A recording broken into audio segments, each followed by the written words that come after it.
on 105.9 FM and streaming worldwide on the WMAL app. O'Connor and Company. It's 7:37 now on a very busy Tuesday morning here in your nation's capital. Thanks for tuning in. We're going to get you covered with all the information you need, what's going on in our world, and maybe some fun. Coming up at 8:35, big deal. Larry Hogan, former governor of Maryland, who now is hoping to be one of the, talk about a unicorn event, a Republican elected as senator from Maryland. Wow. And, and a lot of people is like, well, you got to be a certain kind of Republican to be elected in Maryland. I think that's fair to say. It is fair. And so we're going to have a good conversation about that, about what that means to the people of Maryland and what it might mean to what that Republican majority in the Senate might look like and how it might function if he were to win. It's critically important. We'll get to that coming up in a moment. Right now, though, that's at 8:35. We've got Brent Bozell, Media Research Center. And, well, Brent, everyone's talking. We knew you before you were so popular because everybody is talking about this report that you guys put out yesterday showing how Google has interfered in elections. Lay this out for us because it's fantastic. Well, thank you. I mean, and it's serious, too, because I think Google, now especially with this Gemini AI program, is the most powerful force in the world today. And I mean that quite seriously, because Google has the power to decide what is and what isn't truth. And things can disappear from the lexicon if Google so chooses. In the analysis that we did of every election going back to 2008, Google has played a role. And in every single case, it chose the more radical candidate over the non-radical candidate. It chose the Democrat over the Republican every single time. But that also included 2008, where it chose Obama over Hillary Clinton and censored her. So there is a definite pattern here. They deny it. You can't deny the truth. I love the fact that their response to our study was that these things have been debunked before. Folks, Mr. and Mrs. Google out there, I challenge you to debunk a single one of the 41 examples we came up with. Just one. One. And I'll buy you lunch, or I'll buy stock, or I'll do something. But the fact of the matter is they can't, because the evidence is there, and they're doing it repeatedly, and they have the power. Folks, think about this. If you are a person searching a Google site, I believe the survey showed that around 5 or 6% of the American people today make up their minds on who to vote for based on a Google search. And we have seen time and again, whether it's the Republican Party, whether it is the conventions, whether it is candidates themselves, on a regular basis put on page 2. Why is that important? Because less than 1% of the public ever goes to page 2, and that, folks, is being done deliberately. They don't only have the ability to interfere with our elections. It's very clear that, and you've laid it out here, they have the ability to alter history.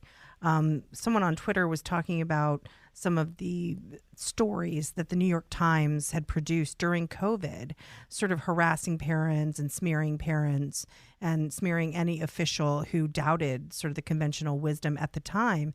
And now they went back and looked for those articles, and they don't exist. In fact, the only ones that exist on Google are the ones that are doubtful of some of the regime, the treatment regimes. So Google is essentially letting the New York Times off the hook, essentially by saying that, the New York Times was right all along. And we both know that that's not true. So this is very dangerous in terms of altering history, is it not? Yeah, and what else is Google doing that we don't know? All the things we learn about this Silicon Valley, whether Alexa is listening to what you're saying, whether your television is reading what you're writing and sends up pop-up ads as a result of it, all these things we learn, your phone following you, these are never announced by those companies. They're all uncovered by somebody. Dr. Robert Epstein has been showing, who proudly calls himself a supporter of Hillary Clinton, has been showing time and again how Google is moving the needle where Republicans need to win by 4 or 5 more points than they would have to run if it weren't for Google. And he is showing it with mathematical certainty. Now, once again, Google says, well, that's not true. Well, yes, it is true. They can't prove him wrong. Brent, how much of this is, it's all deliberate. Don't get me wrong. I know that it's deliberate. And it all fits into their personal, political, and cultural viewpoint. That's why these things happen. But how much of it is manually done? And how much of it is just sort of embedded in the code in the first place or tweaked by somebody? Do you know what I mean? In other words, does someone just deliberately go in there and say, okay, remove this, remove that, and prioritize this, prioritize this, prioritize that? Or is it sort of embedded in what Google created in the source at the beginning, that it just sort of happens without anyone having to do anything? Do you know what I mean? Sure. Well, here's a quote from the Google executive who was tasked with heading up Google search algorithms. Her name is Jen Janani. She actively worked against Trump's reelection. This is a quote. All these smaller companies who don't have the same resources that we do will be charged with preventing the next Trump situation. Look, we sat in a meeting, and some of us sat in a meeting at the Heritage Foundation with two vice presidents from Google, one of whom looked us right in the eye and said, it's impossible to change the algorithms on Google. I mean, that's kind of like saying it's impossible to get out of your car door. Brent Bozell's our guest, Media Research Center, and you guys have been so good. I keep saying it over and over again. Your ability to incorporate big tech and the bias that infiltrates all across everything that we use now, including social media, has been so valuable, and I appreciate everything that you've done, Brent. You know, if I could just shift gears a tiny bit, because this also involves what you've been pushing back on. Yesterday was the Supreme Court arguments citing the Biden administration's use of the power of the federal government to coerce social media companies to censor speech. While that argument was going on, Karine Jean-Pierre was asked this. Listen. Does the administration still have close contact with social media companies, and in specific, are there still communications about removing misinformation? Look, I'm going to be. I know there's currently SCOTUS. Well, I don't even know if it's happening right now, but there's this particular Missouri case. I'm going to be super mindful, super careful, and not to answer a question that is, adjacent to what's happening. In her typical ham-handed and, frankly, unprofessional way, she refused to answer the question. But the question was very clear, and it has nothing to do with the Supreme Court argument. The question is the Biden administration still doing this with social media companies? And she refused to answer, Brent. What is that? I mean, that is an answer, isn't it? Yeah, of course it is. If the answer was no, the answer would be no. The answer is yes. Think about it. The Silicon Valley is the most radical industry in America today. The Biden administration is the most radical administration in the history.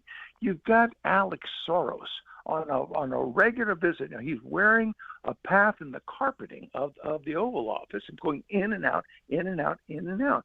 They work hand in glove. They've done it. I mean, they're doing it again this year. Yeah. They have been on a regular basis censoring anybody who attacks Joe Biden, including RFK Jr. So it's continuing the same manipulation of information in a presidential campaign is continuing this year. So she lied through her teeth. The answer was simply yes. Well, it's always an honor to have you on, Brent, and to bring attention to the great work you're doing at Media Research Center. And we know that when you come on here and we talk about it and reference it all the time, it gets attention. And I know that Capitol Hill is now very aware of this study, and there's going to be some hearings related to this too. And I eagerly see what comes of that. There must be. Absolutely. You can't have a free and fair election if you have this kind of censorship taking place. Thanks, Brent. And congratulate everybody at Media Research Center. You know, buy them all. Get some Subway sandwiches in for everybody today. You know, they deserve it. They work hard. Thank you, Vice. It's 7:45. WMAL traffic and weather every 10 minutes first on 5. Well, I don't want to compel him to buy everyone a steak dinner or something. That would be wrong. Just Subway. Wow. Well, I mean, big spender. Well, now if he does better than that, then I look like the fool, see, which I'm fine with. I'm wearing my jester hat right now. Here's Jamie Whitten in the Hadid Carpet Cleaning.